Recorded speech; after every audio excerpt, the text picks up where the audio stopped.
Hello and welcome back to Highway to Hoover, production of SEC Extra at D1Baseball.com. I'm your host, Joe Healy, joined today by Ben McKee of GoVols247. We are going to talk about the scalding hot Tennessee Volunteers, a team I got to see up close and personal a couple weekends ago in Lexington. Obviously, that was a good weekend for the Vols, coming off a sweep also of the Missouri Tigers. We will jump into everything about Tennessee's season so far in just a minute. But first, I have to let you know this episode of Highway to Hoover and every episode of Highway to Hoover is brought to you by PitchLogic, the system used by players, coaches, scouts, and instructors at all levels of play, from youth leagues to the big leagues. The easy-to-use and affordable technology makes the platform accessible to every player at every level. All the metrics and features used at the highest level. See pitchlogic.com for more information. Ben, appreciate you joining me this morning. Absolutely. I appreciate you asking me. I'm always following yourself and Mark's work. Big fan. So appreciate you having me on. Absolutely. Yeah, it's nice to have you on. Ben and I have spent a decent amount of time chopping it up in press boxes the last couple of years, so it's actually nice to have you on the air to talk ball a little bit. Let's start with just the general run that Tennessee's been on. It's what now, 6 SEC series wins in a row now. Real broad question: what has been the catalyst behind this team finding its stride the way they have? Well, certainly the offense. I mean, it's arguably, you can speak to it better than I can because you cover the league as a whole, but I know Texas A&M would like a piece of the conversation and maybe a couple of others, but from top to bottom and even extending past 1 through 9, I mean, Tennessee could go 12 to 14 deep in the lineup. It's as deep of a lineup as you're going to find not only in the SEC but in the country. It's arguably the best offense in the country, and you can talk a lot about maybe a duo in this lineup or that lineup, but 1 through 5. And Tennessee's lineup is just, man, I do not envy any pitcher who has to deal with Christian Moore and then Blake Burke and then Billy Amick and then Kavares Tears and then Dylan Dreiling. And then you've got a freshman in Dean Curley right behind those guys who's having an outstanding freshman season. So it's the lineup. But I think more than anything, too, is kind of what you don't see on the field, which technically you do see it. But the leadership is what I'm getting at, and the team camaraderie. I mean, you see Cannon Peebles, who it's been a struggle for him this season after transferring from NC State. He finally gets his first home run of the season on Thursday night against Missouri, and the dugout absolutely explodes in a 10-1 game. And Kavares Tears, who was at the field with him the night before until 10:30, exploding off of the bucket that he's sitting in the dugout, and the dugout pours out onto the field, which I'm sure Missouri didn't appreciate, but it was just because of the appreciation that they had for their teammate finally getting that monkey off of his bat, seeing the work that he's putting in, but not getting the same results. He finally gets one, and you saw the dugout explode because of that. And the first guy to greet him when he steps on home plate is Cal Stark, who is competing with him for that catcher's job, or certainly was at the beginning of the season. And that's not normal, especially in today's society and day and age of college athletics and guys transferring every chance that they can get if they're not getting playing time. So I think the team camaraderie and the team chemistry has been the biggest thing on top of the obvious talent in the lineup. And to me, it's highlighted even more in terms of the chemistry and the leadership. It's highlighted even more this season because I know last season's team made it to Omaha, won a game in Omaha for the first time in forever. But the first half of that season was a struggle. And the biggest reason it was a struggle was because of the locker room. It wasn't what it needed to be. The leadership wasn't what it needed to be. And it got figured out eventually. But that's why you've seen this Tennessee team not have the dip that last year's team had before it got going. I'm glad you mentioned the depth of it because it's something I've been thinking about, that I'm not really that interested in having the conversation because there's no way for us to know, but the 2022 lineup might have been better. I could hear an argument for that, but I've kind of thought this lineup is maybe deeper than even the 2022 lineup. I mean, there's guys sitting on the bench with regularity that, are playing well enough to get regular playing time. There's just not a spot. It's just the reality of the situation. So you mentioned going 13, 14 deep. I think that's real. and so I've told some people that maybe don't believe me, but I think this lineup is deeper than the 2022 team. And we saw how good that one was. Yeah, I certainly think it's deeper. I don't know if it's better because at the end of the day, you can only play 9, and that 1 through 9, you had Cortland Lawson hitting in the 9-hole, and Cortland, last I saw, was up to AA with the Nationals, and he was kind of the guy that was the least talked about in that lineup, but had a really, really season in the 9-hole and as a shortstop, and That team all of a sudden now with Jordan Beck being called up to the Rockies at the beginning of this week already has 3 big leaguers in the show. Ben Joyce back in the minors, but made his debut, and Trey Lipscomb and now Jordan Beck and Drew Gilbert would have been right there with Beck if he hadn't hurt his hamstring to begin his second professional season of minor league baseball. So that team, that lineup, it probably had more. I don't know. I see. I sit there and I'm about to say that it had more star power, but then you remember what Christian Moore and Blake Burke and Billy Amick are doing. So it's not a fun conversation to have. I think at the end of the day, it's probably equal in terms of 1 through 9, but it is absolutely deeper this season in terms of guys that you can bring off the bench. Now that lineup in 22, it was bringing Blake Burke and Christian Moore off the bench, and there's something to be said for that. But Reese Chapman and Dalton Bargo and Cannon Peebles, their numbers maybe aren't what people thought that they would be coming into the season. Chapman's numbers look pretty good, and he's been playing well of late. But my point is that those numbers probably look better if they're given more opportunities over the course of the season with regularity. There's just not any consistent playing time there. And as a baseball player, it's obviously hard to get going if you're not receiving consistent playing time. But there's a lot of guys on Tennessee's bench right now that deserve to be in the lineup. Robin Villeneuve is another one, and Alex Perry, who was one of the top JUCO players in the country out of the state of Mississippi. Those guys are really talented baseball players, really talented hitters, and they're not playing right now because 1 through 9, the everyday starters, they're so talented. What do you point to with Blake Burke's improvement this year? The work he put in this past offseason. And he's always been a hard worker. I don't want to make it seem like he wasn't working before, but I think that early in Blake's career, he was relying on his natural talent and just allowing that to kind of take over. And I think maybe got a little too complacent in thinking that was enough. And then last season, especially in SEC play, did not go the way that he quite wanted it to. He wasn't bad as a sophomore. He just didn't live up to the expectations. And they were sky-high expectations coming off of that freshman season with some of the home runs that he hit as a true freshman. But expectations were sky-high, and he didn't quite meet those. It was a very up and down sophomore season, struggled through SEC play.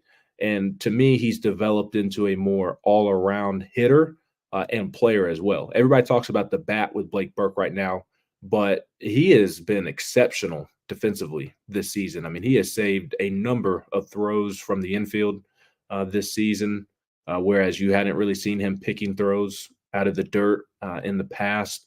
And he's more agile. You see him. He's quicker on the bases.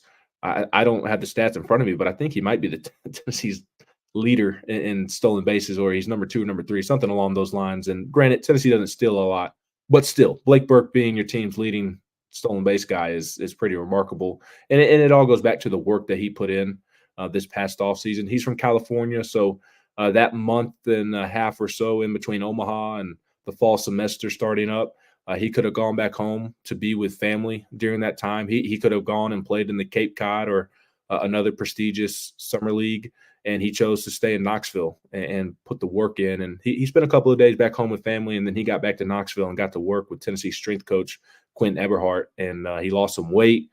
He locked in mentally, put some great time in the cages. And I think that's kind of what sparked this season is the work that he put in last summer when he could have gone elsewhere. He decided to stay home and put that work in, and he's developed into a great all-around baseball player, not just a home run threat, but a great all-around hitter, not afraid to go the opposite way these days. He has a very mature approach now, and he's not just swinging for the fences every time. And we talk about the defense and the base running, and his leadership has come a long ways as well. He's a naturally quiet guy, but he's come out of his shell with the work that he's put in. So a lot of things that you can point to, but I point back to that month and a half that he spent here in Knoxville when he could have been elsewhere, putting in a lot of work.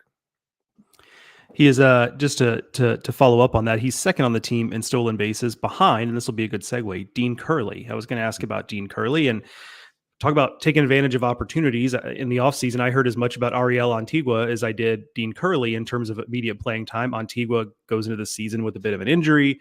Curley gets on the field and really hasn't left. So for fans who maybe have seen the numbers for Dean Curley but haven't really locked in on Dean Curley, the player, tell us a little about him.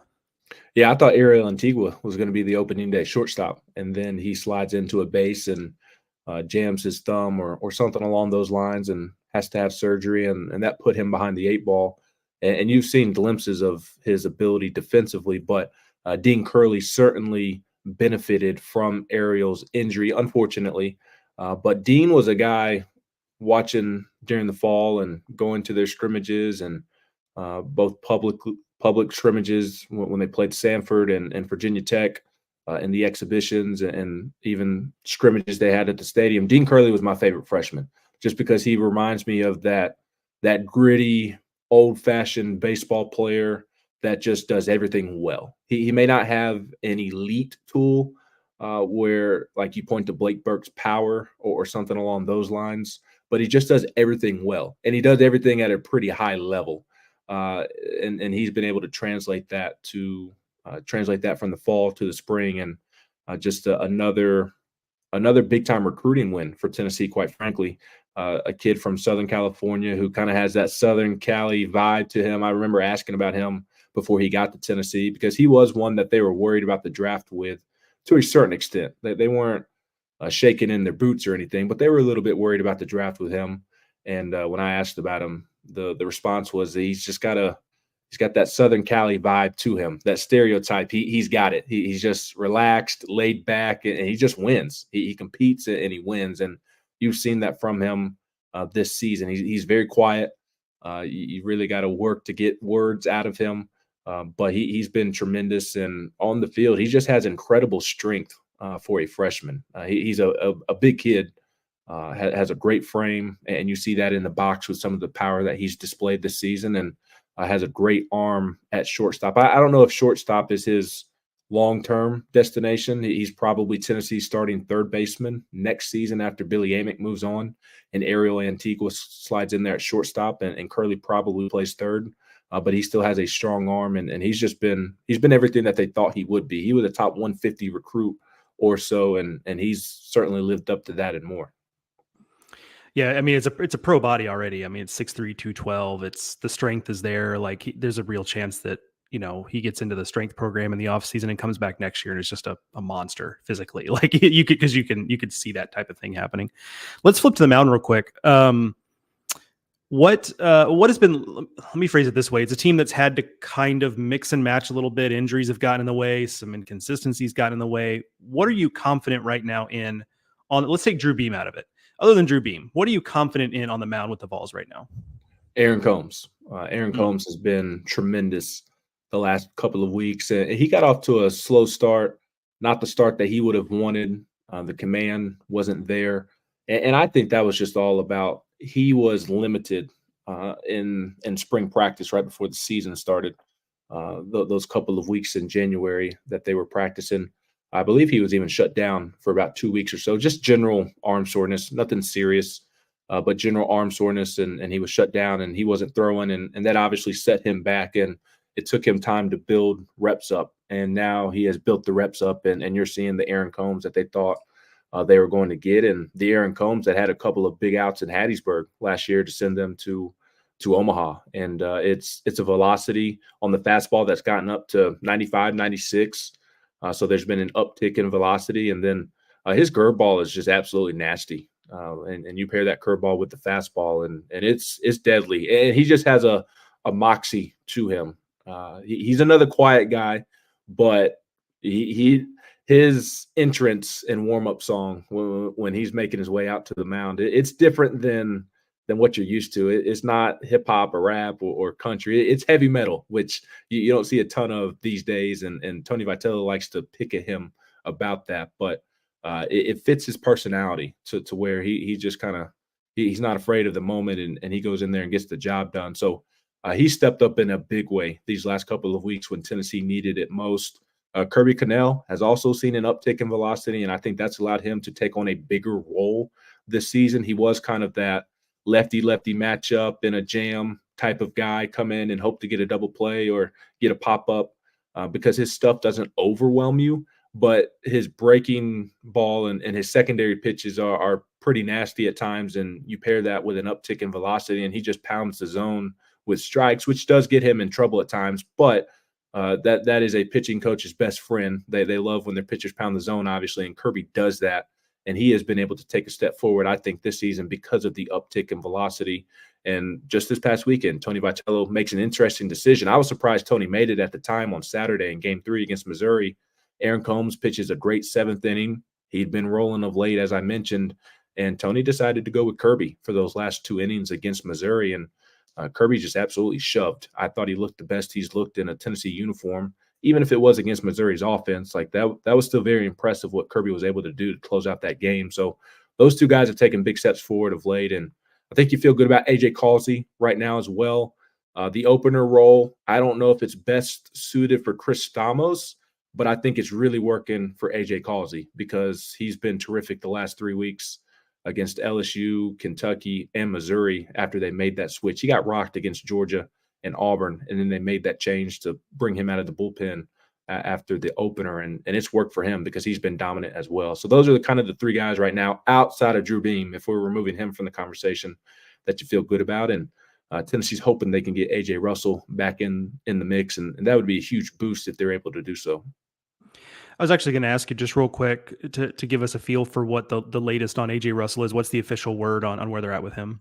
Yeah, he's back throwing, working on some bullpens off to the side, so he's progressing. I guess it was about a month or so ago now when he had the second incident with coming off of the mound and dealing with tightness, soreness, however you want to word it.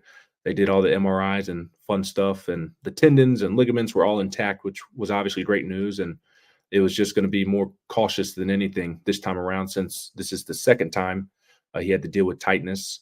And they're just slowly working his way back. I don't think you'll see him back in a starting role. I obviously do expect him to be back, and probably within the next 2 to 3 weeks. The time frame I heard at the time towards the end of March was 4 to 6 weeks, and we are approaching that timetable. So they're going to be very cautious with him. I think ideally you would obviously like to get him back in the fold and working on the mound before you head to Hoover, on the highway to Hoover, if you will.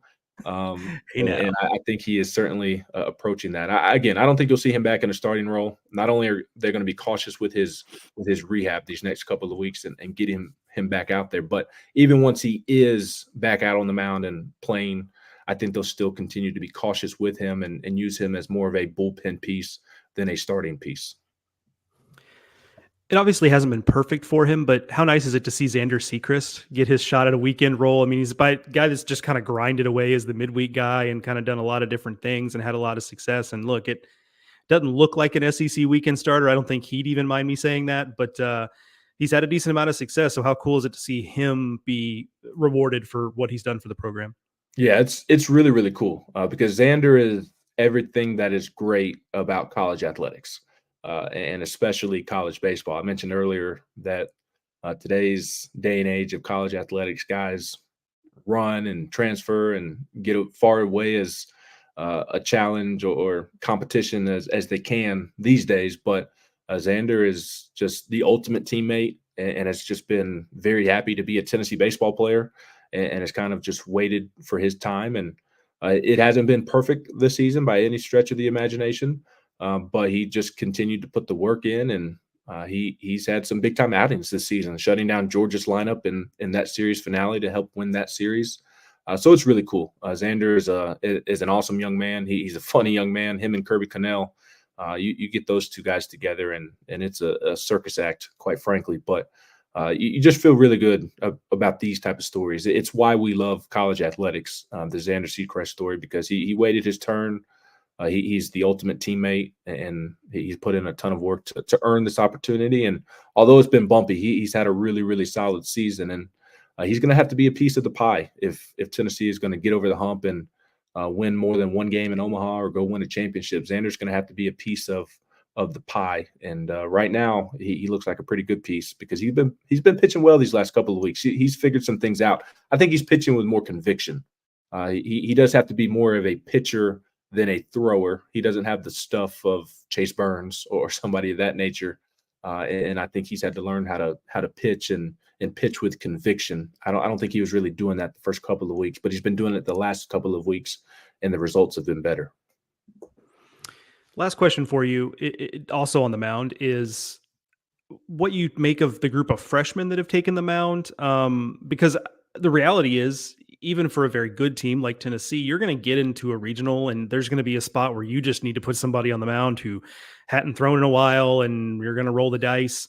Are there any freshmen? And if the answer is no, that's fine too. Any freshmen that stand out as, hey, this guy's trending the right way, that maybe we get into the postseason and he's a guy they could trust to get some outs?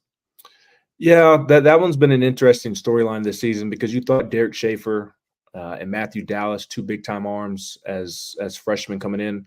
I mentioned being nervous about Dean Curley in the draft earlier. They were nervous about Matthew Dallas and a little bit nervous with Derek Schaefer, but they were certainly nervous about Dallas. And those two guys haven't quite had the freshman season that they were expected to have. Dallas, you understand why, because he was shut down for 6 or 7 months before the spring, did not pitch at all during the fall. He was dealing with some shoulder soreness, tightness, and they had to rework his arm motion to relieve some of the stress that I guess he was putting on himself, and that was causing the pain or soreness. And so he's just had to build kind of back up and build the velocity back up, and it's slowly starting to get there. So Derek Schaefer, he struggled with his command as a true freshman. There's still a lot of hope for him. I think that I wouldn't be totally surprised if Schaefer got thrown into the mix in a regional and he had success, but I don't expect that to happen. I think Dallas would likely be the more likely answer to that question. He's been pitching sporadically here and there, and the command was really shaky for him at the start of the season, and it's gotten better over the course of the last couple of weeks. So I could see Matthew Dallas being the answer to that question. I think the guy that they're going to need to step up in the postseason is more of a guy like Marcus Phillips, a junior college addition, who is a sophomore this season. And Tony Vitello has always said that he considers him a freshman because Marcus dealt with an injury at his previous school last season and did not pitch much, if at all. So I think they need a guy like Marcus Phillips to step up. I should have mentioned Nate Snead, a sophomore, the transfer from Wichita State, when you asked me who I feel good about right now. I think Nate Snead is pitching really, really well. And I'm not saying he is Chase Burns, but I think he's developing into a Chase Burns type of role for Tennessee, the role that Burns had down the stretch in the postseason, that flamethrower that just comes in and kind of has that energy to him and shuts the game down. I think Nate Snead can be that. So I'm looking at more guys like that to step up as they approach the postseason more than I am a freshman. I think Matthew Dallas could do it, but I think when it's all said and done, they're probably looking at an Andrew Binke, who's another Kirby Connell, Xander Sechrest type. They have a lot of trust in him. Marcus Phillips, they need to build some consistency with him after he got that last out of the Kentucky series and Lexington in a big way. And Nate Snead continuing to stack great outings after great outings. Actually, I lied to you. One more thing. This is the final season of the famed Lindsey Nelson press box. Is that right? Is that part of the yeah? So I imagine there aren't going to be a lot of tears shed for the Lindsey Nelson. How excited on a scale of 1 to 10 is Ben McKee for a fresh press box look at Lindsey Nelson Stadium? 100. It's not even on the scale. It is totally off the scale. That press box needs to be torn down by a wrecking ball, and it probably needs to be burned in the process. If there's a way to tear it down and burn it down at the same time, that's what needs to happen. It is long overdue. I mean, just ask Chris Burke. He always has the best line about how he's surprised. Tennessee's football facility is right behind the main entrance, and so the practice field is back there. And Chris Burke always jokes about he's confused as to why Tennessee football puts out practice highlights and cut-ups from practice when you can see the entrance to Lindsey Nelson Stadium in the background, and how that's ruining the football videos that they put out. And it's long overdue because Tennessee's had to bring in recruits from the right field line to avoid the entrance because it's such an eyesore, and it's a long staircase up there. It's long overdue, as you know, and many of us who are constantly in in that press box are very much looking forward to a brand new spanking new one next season. It'll be so luxurious to go up in an elevator. Man, that's living right there. The fact that they don't have an elevator still blows my mind. And like they've had medical incidents up there to where like it's been a little hairy trying to get up and get down. So kind of blows my mind that they don't have one. But on a serious note, nobody deserves it more than the great John Wilkerson, the radio voice for the Vols. He's had to endure. He's endured a lot of success, but he's also endured a lot of really, really poor baseball. And I call him the GOAT of Tennessee baseball. He hates it when I tell him that, but John Wilkerson's the best and deserves a new press box and a new vantage point more than anybody. Yeah, let's name something in the press box after him. He can have the elevator if he wants. John Wilkerson elevator. I like it. All right, Ben, I appreciate you joining me today. Yeah, Joe, anytime. Thank you. Again, that's Ben McKee, GoVols247. Make sure you're following him on social media. All that. Real quick, Ben, what's the social media handle? Ben McKee 14. Yeah, one of the best in the business, covering an SEC baseball club, really devoted to the baseball beat. Wonderful coverage there. So I highly recommend Ben's work at GoVols247. That is going to do it for this edition of Highway to Hoover, a production of SEC Extra over at d1baseball.com. Thank you once again to Ben for joining me. Thank you to Pitch Logic for sponsoring this and every episode of Highway to Hoover. And thank you to you, the